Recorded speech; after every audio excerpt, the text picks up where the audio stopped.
শুকুৰবাৰৰ পৰা অসম সাহিত্য সভাৰ সপ্ততিতম পূৰ্ণাংগ অধিৱেশন পাঠশালাৰ ভট্টদেৱ সমন্বয় ক্ষেত্ৰত দিনে নিশাই ব্যস্ত আয়োজক সমিতি লাখ লাখ সাহিত্য অনুৰাগীক আদৰিবৰ বাবে সাজু পাঠশালাবাসী পূৰ্ণগতিত চলিছে অধিৱেশনৰ প্ৰস্তুতি পৰ্ব অসম সাহিত্য সভাৰ অধিৱেশনৰ তৃতীয়টো দিনত উলিওৱা হ'ব বিশাল সাংস্কৃতিক শোভাযাত্ৰা সভাৰ পৰৱৰ্তী সভাপতিক লৈ হ'বলগীয়া এই শোভাযাত্ৰাৰ বাবে সাজু কৰা হৈছে বিশেষ বাহন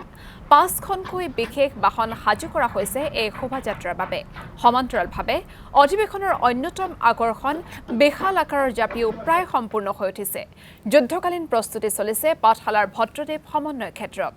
এফালে অধিৱেশনখনৰ আদৰণি সমিতিৰ সভাপতি ৰঞ্জিত কুমাৰ দাসে এখন সংবাদমেল সম্বোধন কৰে সংবাদমেলখনত প্ৰাপ্ত বৰঙনিৰ মিটং তথ্য সদৰি কৰা হয় সংবাদমেলখনত উপস্থিত থাকে আদৰণি সমিতিৰ সম্পাদক গিৰিধৰ চৌধুৰী পাঠশালাৰ দুই উদ্যোগপতি অনুপম শৰ্মা নিপন তালুকদাৰ আৰু প্ৰাক্তন বিধায়ক মনোৰঞ্জন দাস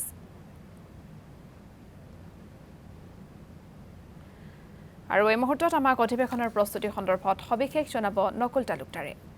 পাঠশালাৰ এই ভট্টদেৱ সমন্বয় ক্ষেত্ৰত যুদ্ধংদেহীভাৱে চলিছে তীব্ৰ গতিত প্ৰস্তুতি আৰু এই মুহূৰ্তত মই ভট্টদেৱ ক্ষেত্ৰত যি স্থানত বজালী হাট হ'ব সেই স্থানৰ দৃশ্য দেখুৱাব বিচাৰিছোঁ আৰু এই বজালী হাটৰ এখন সুন্দৰকৈ তোৰণ নিৰ্মাণ কৰি থকা হৈছে আৰু এই তোৰণখনত বজালীৰ যিখিনি সংস্কৃতি বা কৃষকৰ যিখিনি সংস্কৃতি আছে সেই থলুৱা সংস্কৃতি এই তোৰণখনত ডিছপ্লে কৰা হ'ব আৰু এই যি স্থান এই বজালী হাট এই বজালী হাটৰ কাষতে থাকিব মূল মণ্ডপ আৰু এই মূল মণ্ডপৰ কাম ইতিমধ্যে প্ৰায় সম্পূৰ্ণ হোৱাৰ পথত আৰু মূল মণ্ডপৰ কাষতে যি পাঠশালা বিদ্যাপীঠ শিক্ষাপীঠ পাঠশালা শিক্ষাপীঠতে হ'ব প্ৰতিনিধি সভা আৰু তাৰ একেবাৰে কাষতে হ'ব এই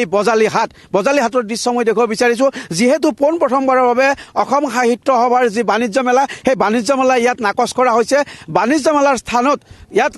যি বজালীৰ যি থলুৱা খাদ্য বা বজালীৰ যি স্থানীয় সামগ্ৰী ইয়াত প্ৰদৰ্শন কৰা হ'ব আৰু তাৰ সেইকাৰণে ইয়াত নাম দিয়া হৈছে বজালী হাট আৰু সমান্তৰালকৈ পাঠশালা অধিৱেশনত পোনপ্ৰথমবাৰৰ বাবে সংযোজন কৰা হৈছে বিজ্ঞান মেলা তাৰ সমান্তৰালকৈ সেনাবাহিনীৰ যি প্ৰদৰ্শনী সেয়াও থাকিব মই প্ৰথমতে যাব বিচাৰিছোঁ আদৰণি সমিতিৰ সম্পাদক গিৰিধৰ চৌধুৰী ডাঙৰীয়া মই আপোনাক কাষলৈ বিচাৰিছোঁ পোনপ্ৰথমবাৰৰ কাৰণে বাণিজ্য মেলা বাতিল কৰা হৈছে আৰু বাণিজ্য মেলাৰ ঠাইত যিহেতু বজালীৰ এক সুনাম আছে বজালীৰ খাদ্যৰ এক সুনাম আছে বজালীৰ খাদ্য সম্ভাৰ উপলব্ধ হোৱাকৈ বজালী হাট ইয়াত নিৰ্মাণ কৰা হৈছে কি ক'ব কি খাদ্য ইয়াত উপলব্ধ হ'ব বা অসমৰ ভিন্ন প্ৰান্তৰ পৰা যিসকল প্ৰতিনিধি আহিব তেওঁলোকে বজালীৰ পৰা কি খাদ্যৰ জুতি ল'ব পাৰিব ইয়াত যিহেতুকে আমি অসম সাহিত্যৰ বাণিজ্য মেলা আমি পৰিহাৰ কৰি ইয়াত বজালীত উৎপাদিত তথা বজালীৰ দাঁতিকাষৰীয়া অঞ্চলৰ কিছু বস্তু আমি ইয়াত আনি সংযোগ কৰিছোঁ আৰু ইয়াত মানুহে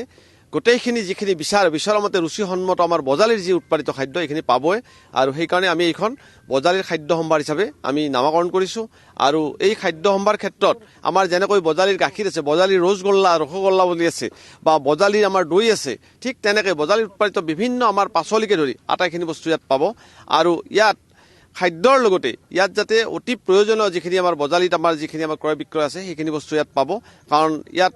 যিখিনি আমাৰ প্ৰতিনিধি আহিব বা যিখিনি দৰ্শক আহিব তেওঁলোকে যাতে নিজৰ ৰুচিসন্মতভাৱে যাতে খোৱা বোৱা কৰিব পাৰে সেই দিশটো কিন্তু আমি লক্ষ্য ৰাখিছোঁ আৰু লক্ষ্য ৰাখি ইয়াত আটাইখিনি বস্তু আমি ইয়াতে সুন্দৰভাৱে ইয়াতে সাজি ওলোৱা হৈছে মই আন এগৰাকী ব্যক্তিৰ কাষলৈ আহিছোঁ আপোনাৰ কাষলৈ আহিব বিচাৰিছোঁ বজালী হাটক কি ধৰণে সজাই তোলা হৈছে বা যিহেতু গাখীৰ উৎপাদনত যথেষ্ট আগবঢ়া বজালী অঞ্চল বা বজালীৰ দৈৰ নাম আছে বুলি ইতিমধ্যে কৈছে গতিকে কি ধৰণে ইয়াত উপলব্ধ হ'ব খাদ্য উপলব্ধ বা কি সামগ্ৰী ইয়াত প্ৰতিনিধিসকল বা যিসকল ৰাইজ আহিব তেওঁলোকে পাব মানে বজালী হাটৰ কনচেপ্টটো এইবাৰ একদম নতুন আৰু ইয়াতে তাৰমানে আমাৰ দুটা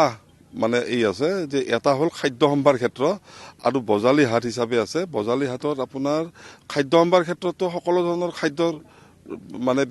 ৰুচি তেওঁলোকে ল'ব পাৰিব যিমানবিলাক ইয়াত মানুহ আহিব আৰু যিটো বজালী হাট আছে তাতে আমাৰ বিশেষভাৱে অসমৰ থলুৱা কাপোৰবিলাক আমাৰ মেখেলা চাদৰ বিশেষভাৱে মেখেলা চাদৰটো সকলো জনগোষ্ঠীৰে কাপোৰখিনি ইয়াতে পাব